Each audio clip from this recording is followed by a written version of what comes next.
Hi, welcome to the Forward Food Tech podcast, where we explore the future of food and agriculture with the people who are taking us there. In this episode, our guest is Kasi McReddie. Kasi is the Business Development Manager for Livestock and Aquaculture at the Agri-Epi Centre. Kasi comes from a dairy farming background and has specific expertise in biotech solutions to animal and environmental health challenges. The Agri-Epi Centre is one of the 4 UK Agri-tech Innovation Centres established by the UK government in 2016. Agri-Epi provides technical and project management expertise, access to world-class research and innovation facilities.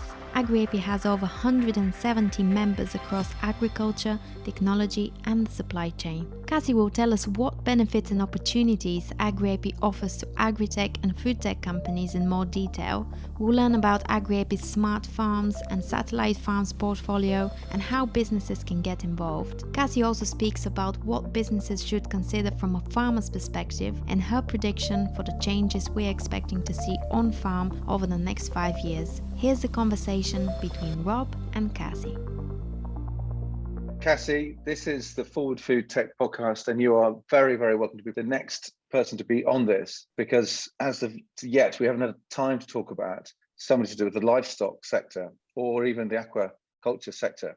And you're right in the hot seat of this from a world perspective. Tell us about the key areas you're working about in now and where you do that. Sure, yeah. So I, as the business development manager for both livestock and aquaculture at the Agri-Epi Centre, it's within my remit to work with technology companies to build solutions to some of the grand challenges in both livestock and aquaculture production. And the challenges, broadly similar across all the sectors in terms of there being sustainability challenges relating to the environment, relating to on-farm economics, etc., and related to sort of social aspects of farming as well. And we work with technology developers, be they digital technologies, they could be biotechnologies, could be anything from satellites really, and we support them develop solutions towards these challenges. You've achieved a lot already. I can see that there's a lot of energy there, and it's taken a lot to get to where you are. So yes. Who Who has been an inspiration to you? Who would you like to thank to recognise the influence they've had on you? This journey for me in agriculture started, I could quite literally say when I was a toddler and I was sitting on the tractor seat with my dad. I come from a farming family. So there is, of course, the whole family to thank. But in terms of me as a professional, I was very, very much driven by a couple of professors at my university to pursue sustainability in agriculture. It's always been agriculture for me, but actually focusing on sustainability. I had 2 professors in particular, John Conway and Richard Baines at the Royal Agricultural University, who very much sent me in the direction of pursuing a career in sustainability in agriculture. After university, I've been to various countries. I've lived in the US and I've lived in Egypt, and I spent some time in India, and that was doing different things actually with the UN in India, which was absolutely fantastic, representing the UK at the World Youth Conference, sort of discussing sustainability in agriculture, working as an agricultural analyst in Egypt, and my international experience studying on the Global Village Leadership Programme in the US as well. And this has allowed me to recognise the agricultural community as a global one. The experiences that we have in the UK, they're facing the same environmental challenges or similar environmental challenges around the world, hence my interest in international smart farms. My journey at the Agri-tech Centres began in 2018, and I'm very, very grateful to CL, especially to their CEO Lindsay and my colleague Casey, who was there at the time, for actually allowing me to start there as an intern. I really had to do a job of convincing them that I was the right person. And since then, the support of CL and of Agri-Epi as well, especially, my current boss, Lisa Williams, for taking a chance on me. I'm young, I'm female in the agriculture space, and so I'm not always the obvious choice for a role in agri-tech, but I hope that, I think my drive and determination to work towards better farming sort of shines through, and that's what I want to use to help technology developers. If there's one thing I believe AgTech will do, is dispel any myth around age or gender as to whether you're any good at something. And we're seeing that all the time. So many interesting people coming through. It doesn't matter who you are and where you're from. What matters is how you do things. Absolutely. And you are doing a lot. So it's fantastic. Just tell me a bit more what Agri-Epi is. Yeah, so Agri-Epi is an agri-tech centre. So we're one of 4 agri-tech centres that exist in the UK. And we were set up by the Department for Business, Energy and Industrial Strategy back at the end of 2016 as part of sort of this transforming food production movement from the UK government. And we, as I said, we're one of 4 centres. We have 3 sister centres. There's CL, or the Centre for Innovation Excellence in Livestock, and they focus entirely on R&D in livestock. And I actually worked for CL before I worked for Agri-Epi. We also have CHAP, or Crop Health and Protection, who focus entirely on plants, crops, horticulture, and supporting technology developers in that space. And then we have Agrimetrics as well, the big agricultural data centre of excellence. Agri-Epi are the only centre that cover all the major livestock sectors and agriculture sectors, so livestock, crops, horticulture, aquaculture, etc. So we're an agtech centre. And so that's great that infrastructure's there, but if I was a brand listening to you and thinking, right, how do I get help? And incidentally, does this only affect UK businesses, or can anybody from anywhere come in? And does it require costs, or how does it work? Tell us about that first. Mm-hmm. So Agri-Epi is a membership organisation, the same as all of the agtech centres. There is a cost associated with membership, and at the moment that stands at £300 excluding VAT per annum. And it's absolutely open to any companies in the world, not just in the UK. And it's not just open to technology companies either. It could be anybody interested in the agriculture sector as a whole. Over 50% of our current 170 members are tech developers, just because we're geared up to supporting their R&D process for the majority. But other players in the supply chain, like your processors, your retailers, industry bodies, etc., are all members of Agri-Epi as well. And like I said, it's not just open to UK companies. So there are a lot of benefits of joining Agri-Epi as an international company, not least because Agri-Epi provide or enable a soft landing pad in the UK. So perhaps you've developed technology that's suitable for the dairy market in a completely different market, or maybe a similar market to the UK, and you're wanting to sort of hit the ground running in the UK with some trials or some validations, or you're wanting to network with the British supply chain, then that's a major benefit of sort of Agri-Epi being able to help in that respect. It costs £300 and I get all of that. Yeah, so Wow. some of the membership benefits are wrapped up in that £300 membership fee. Additional costs are associated with on-farm trials and tests and validations and projects and so on. So in terms of expertise and advice, that all is rolled up in the membership fee. If you wanted to go on and say you want to do a 3-month trial of your product on X farm, and you want to know how it improves milk yield, animal health, and other sort of XYZ parameters, then we would cost that project up either on a commercial basis or as part of a grant funded project. So we very commonly work with both, and we actually, one of our membership services that is rolled up into that £300 annual fee is support to actually find funding, write bids, and go out and win grant funding as well. There are the different steps, aren't they, to this journey for developing an innovation? And you've got prototyping, if you want to call it, as a group there, and then you've got this trials we've already mentioned and testing that part. How much prototyping are you involved with? So I'd say we sort of come into being able to support companies that have already reached around the TRL3 level. So we would expect... What does that mean? Yeah. So basically we would expect companies to already have a proof of concept, and they might have a prototype, so not a final product, but they have something physical, and the concept for that is proven in a lab setting or on a desk, but it's not yet proven on a farm. This is not the only example of technology we work with, but this would be the sort of minimum that a company would have. Basically, we need them to have something that is able to be put on farm or to be tested in a real life setting. I mean, similarly, we work with companies that have reached TRL10. They've got a product, it's completely commercialized, it's very successful in the market, but maybe they haven't done any validation trials using that product for 10 years or more, and they want to go back and undertake another trial with a modern herd, for example, and see how it impacts animal health and productivity today. So it's not just the early stage technology developers we work with, it's really everybody across the board.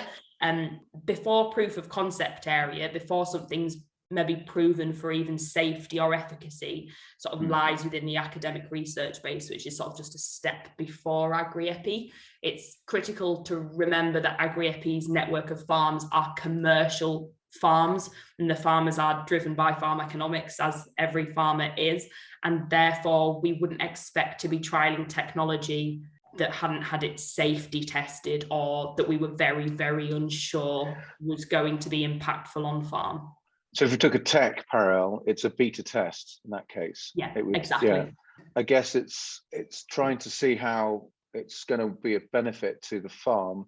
I mean, the farms are busy people, as you just said. The unit economics are tough, and have they got time for that? So this is just to clarify this. It's a good way, for instance, for an international brand to test their product in this climate, this marketplace. Yeah, absolutely. And that's the one side. It could be there's technical changes to be made because of that change, or it could be because of livestock, as you mentioned, different breeds and different, so all kinds of fine tuning. And this is a verification process.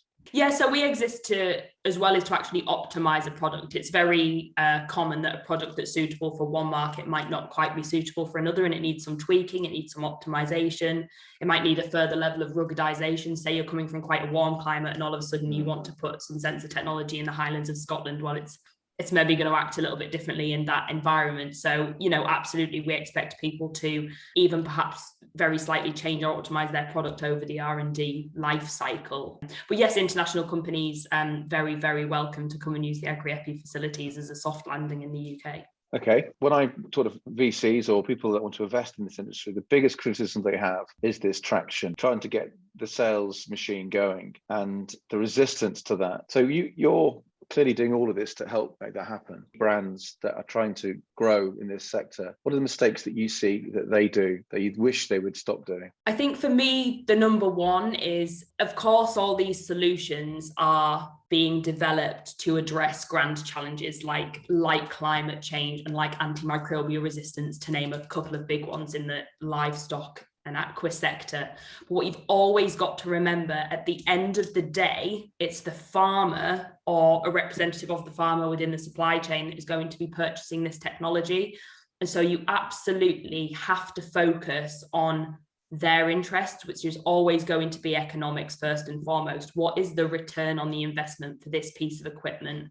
And I think it quite often gets missed in the R&D process to figure something like that out. You can get to the end of a product life cycle and you might have an absolutely fantastic product that does reduce methane by X% and it does improve productivity and animal health. But if you don't know the stats on your return on investment on farm, then you're going to find it very, very hard to sell into the market. Kes, it's so true. We see so many decks coming through us, and the unit economics they talk about is the business's unit economics, not the customer. And what we want is that case study. And I guess you're all about building that case study to get that value proposition fixed at a farm level. Absolutely. I mean, Agri-Epi is not just about the physical validation or optimization or ruggedization or whatever of the piece of kit, but alongside that, we can do a return on investment impact analysis, your cost analysis. We can help with the environmental analysis. So it's actually getting all the stats and figures and numbers around that piece of technology to help you when you do reach the market. Brilliant. And so you are a specialist in animal, livestock and fish farming or aquaculture. Talk us through the innovations without breaching any confidentiality. Or take us through some of the things that you think are really exciting, that you think, oh, wow, that is a big leap, seismic change. What sort of things are you seeing? Well, I mean, first and foremost, in terms of being a specialist, I'm surrounded by a lot of experts, and I have a certain level of specialism and expertise in this area. Aquaculture is a new area for me. So this is my first role in aquaculture, and I'm actually currently in the process of learning more about that sector. So my background, which I'm sure we'll go on to, is in dairy farming, and that's where I'm most comfortable in terms of my level of expertise. In terms of interesting technologies, I'm personally always more interested in biotech, just because my sort of background is in biology and animal health, and I have a better level of understanding there. So I'm always excited to see new discoveries in science and new discoveries in the research base, especially in sort of human health that can translate over to animal health as part of a sort of one health approach. And I think it's a space that moves a lot more slowly than digital technologies because requires a lot more regulatory approval, but we can see some technologies coming through where novel biomarkers have been discovered for some endemic diseases in the UK. And by using sort of novel and innovative diagnosis techniques, we can use those biomarkers to identify diseases very, very early. And I think there's a really interesting piece around biotech and digital tech coming together to use vision technologies like cameras, for example, to identify those diseases early and validate with biotech. So early disease detection is a really, really interesting area for me. I guess welfare could sit with that too, couldn't it? As an assurance around welfare. Absolutely. I mean, health and welfare, they are different. They're very sort of interchangeable in a lot of senses. And you could almost say that animal health incorporates animal welfare, but animal welfare isn't entirely made up of animal health. They're sort of awfully interchangeable in that way. But yes, being able to monitor animal health status as part of animal welfare all year round and round the clock, rather than just on a sort of once a year assurance scheme type model, is of major, major benefit to everybody within the supply chain. I mean, not least the consumers that are the ones that are demanding and should be demanding higher levels of animal welfare. And this would be dairy particularly, or across the board? Across the board, I think what we've just generally seen over the years is dairy is sort of the low-hanging fruit area of the livestock industry in terms of ruminants, which are your sort of cattle, sheep, as opposed to your monogastrics, which are your pigs and poultry, simply because it's more intensive and their therefore digital technologies can be implemented better. Whereas with your beef and sheep sector, which is more extensive, it's difficult to implement digital technologies in that environment, but that is a challenge area that technology developers are working towards. For example, it's an extensive setting, so rather than physical connectivity gateways on farm, how can we use satellites reliably in those extensive settings? I guess there's some technologies out there that are really exciting, at the same time commercially not affordable. Have you seen any of the facial recognition cameras, or the movement recognition more importantly? When I've looked at those and tried to have conversations with farmers about that, they sort of like it, at the same time go, how much does it cost? And they go, well, I'm not paying for that.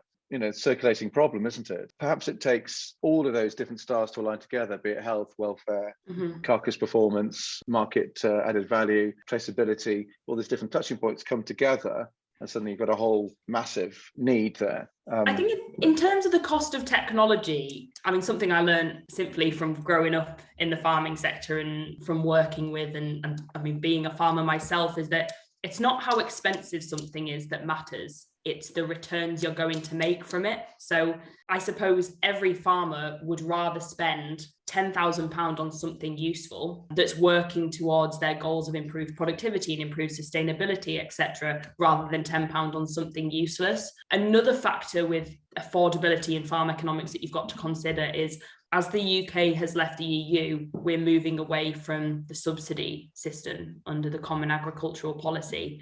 We don't quite know what the subsidy schemes are going to look like for investment of tech on farms in the future. And there may well be a move away from the government being able to provide big grants for farmers to invest in sustainable infrastructure on farm. So it's something that technology developers have to consider very, very closely, is affordability if it was the farmer themselves with no help that was going to have to purchase something. What we're seeing is whole new ways of paying for things. I think the opportunity to be able to pay as a sort of partner in the way that you pay on the upside or the benefit that's been created and share on that, rather than saying it's a capital cost, good luck, see you next year, hopefully not.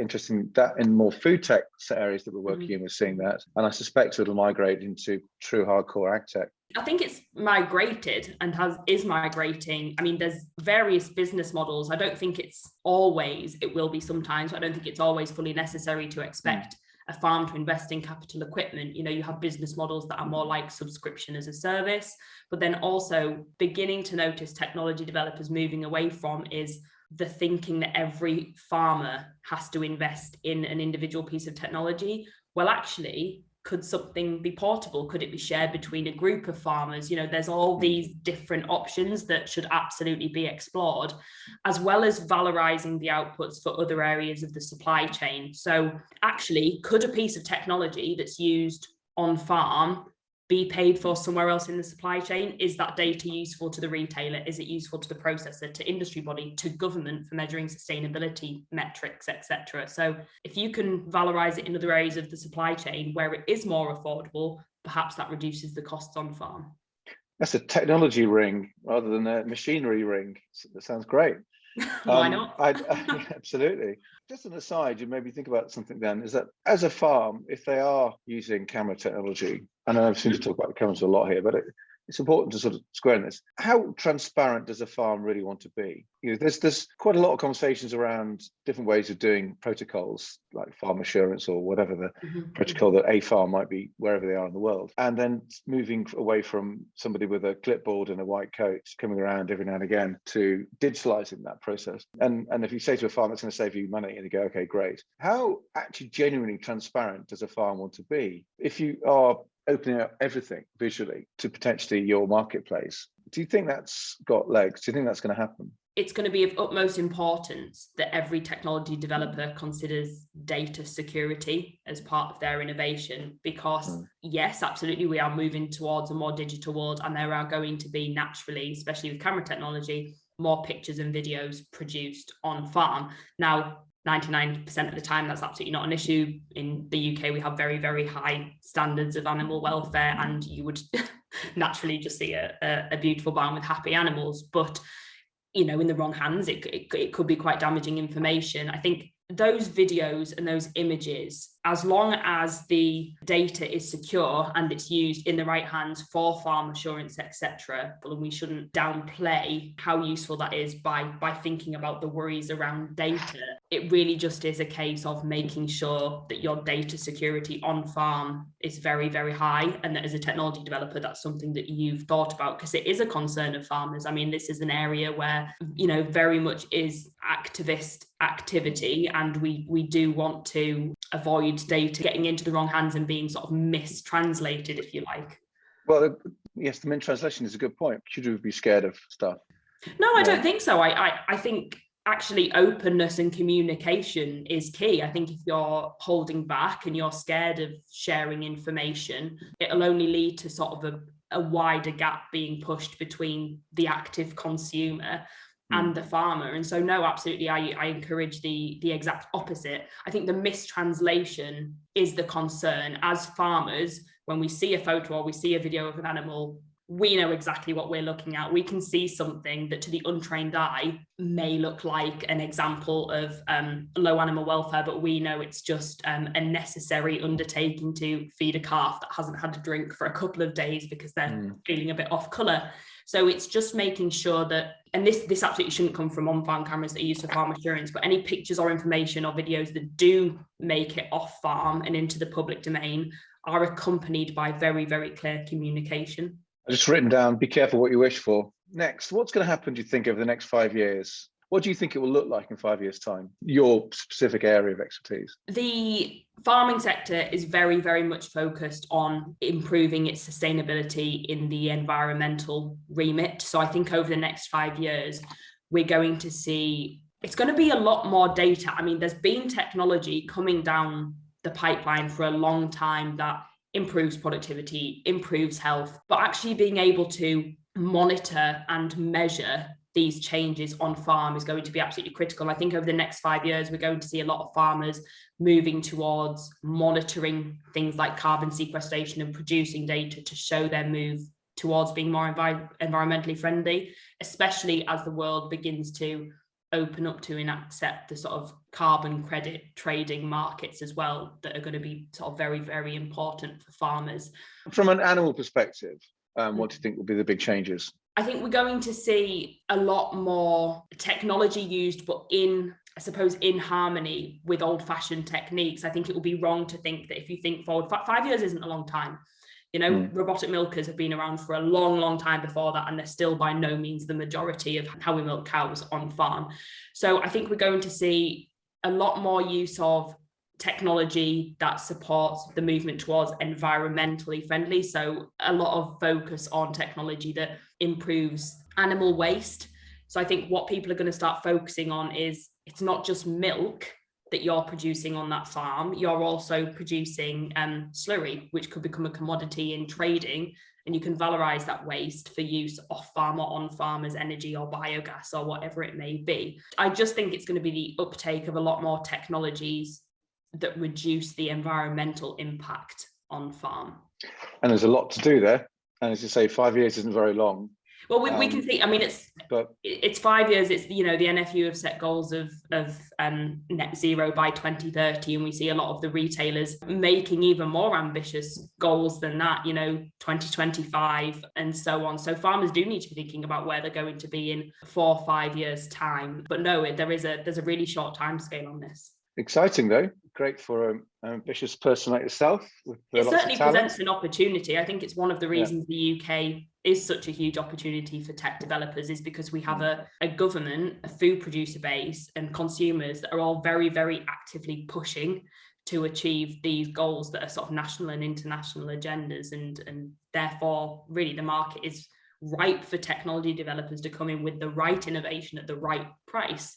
Fantastic. I know you're working your lead on the smart farms part. Can you just explain a bit more about that, and also the international platform you're building with that? Yeah, so I work with a team on the smart farms. I'm by no means the lead. I support the team, but no, absolutely. We have a network of what we call smart farms and satellite farms, and I'll explain the difference. In the satellite farms, of which there's currently 25 in the Agri-Epi network, are farms that are not owned by Agri-Epi. They're owned by commercial farmers, and they are run, I suppose, in partnership with Agri-Epi, and they exist to facilitate commercial validations of technology and on-farm R&D. They differ from our smart farms in the way that our smart farms are wholly or part owned by Agri-Epi and are exist in partnership predominantly with academic institutions, for example, SIUC, Scotland's Rural College, and Harper-Adams University, and exist at a sort of earlier TRL stage. So if you're sort of haven't quite reached that commercial validation stage as well. And we do have an international smart farms as well. So we currently have a smart farm in Paraguay, we have a smart farm in New Zealand, and we have 2 smart farms in China. I'm currently sort of pressing ahead for our first aquaculture smart farm in sub-Saharan Africa, in Kenya, and another aquaculture smart farm in Singapore. And we are absolutely always open to opportunities to provide more smart farms internationally. And the benefit to Agri-Epi members of the international smart farms is sort of similar in the way that the UK is a soft landing into agriculture for international companies inward. Outwardly, those smart farms become soft landing pads for a UK tech developer to explore that new market. So if anybody's listening that wants to be a smart farm for around the world, get in touch with Kasi. So yeah, absolutely. In terms of actually building the smart farms, what we don't do is take a piece of land and build a farm from scratch and build a smart farm. What we do is we partner with, for example, in New Zealand, we partnered with Massey University, and the partnerships in China were with a commercial company, commercial food producer. So we would take an existing farm, we find the funding, which is absolutely critical, be it grant funding or commercial funding, and then turn your everyday farm into a highly technology advanced farm and basically see what that can do for food production in that setting. Brilliant. Okay, I'm very excited about getting involved with that. That's brilliant. Well done. So we're just drawing to the close now. You've been really nice catching up with you and sharing your thoughts. Here's to that future. I hope it does come in 5 years for both a healthy livestock that is aligned to sustainability goals that you're working on, and at the same time, farmers that can make a living and enjoy their job. You've laid that out beautifully today, so thank you. for that. No, it's key. It's key. A transition is 100% necessary. There is a future that we are working towards and we have to achieve that. But for me, and it's a key word, it has to be a just transition. It has to work for everybody in the supply chain, not least the farmer. And that is my focus. And those people are my family. And that's why it's important to me. And so it must be a just transition that is socially acceptable for everybody involved. And Agri-Epi are making that transition more possible than it ever was before. And absolutely, abundantly clear. I mean, we're bridging a gap that has existed for so long between farmers and technology developers. So pulling those people together, enabling those people.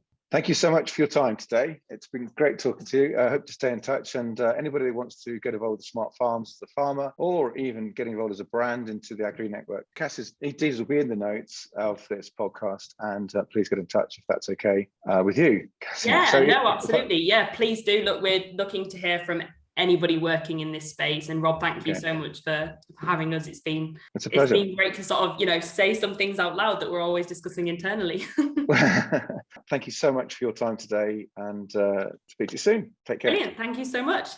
Well, that was a great podcast, because it's so brilliant to see such an energetic person with all the background of practical farming coming into the industry and driving forward innovation. So pleased to hear somebody of Kasi's caliber that wants to be part of the sector and wants to make that difference. But it's come out of all the hard work she's put into it, in her studying, all her education, but also her international experiences, to now place her in this great role to then take things forward. It does mean that we have to change a lot in farming. The Agri-Epi team are very keen to do that. So if you want to get involved with them, contact them directly through the notes here, or contact us and we'll introduce you to. Either way, it's an exciting place to be, and crikey, agri-foodtech industry is absolutely flying. Things are really going to take off. So the questions about what is open transparency around freeing up the whole visibility of farming and the possible dangers around that, and it does feel that from what's been said today is that that's something that's got to be done. Whether it is always going to be desirable to see or not, it's important to do it, but then making sure that the farmers are in charge of that data, and what they do with that is critical. I look forward to our next podcast, where again, anybody interested in talking to us about anything to do with the agri-food tech industry, be it a provider, brand, or a technologist, or a VC, or anybody with funding that wants to get involved with this. Forward FoodTech is all about bringing everybody together. So with that, I'd like to thank you and look forward to the next podcast. Thanks very much for listening. If you enjoyed this episode, please subscribe, give us a 5-star review, and share the podcast with your friends and colleagues. For more information and takeaways from this episode, please visit forwardfoodtech. See you next time.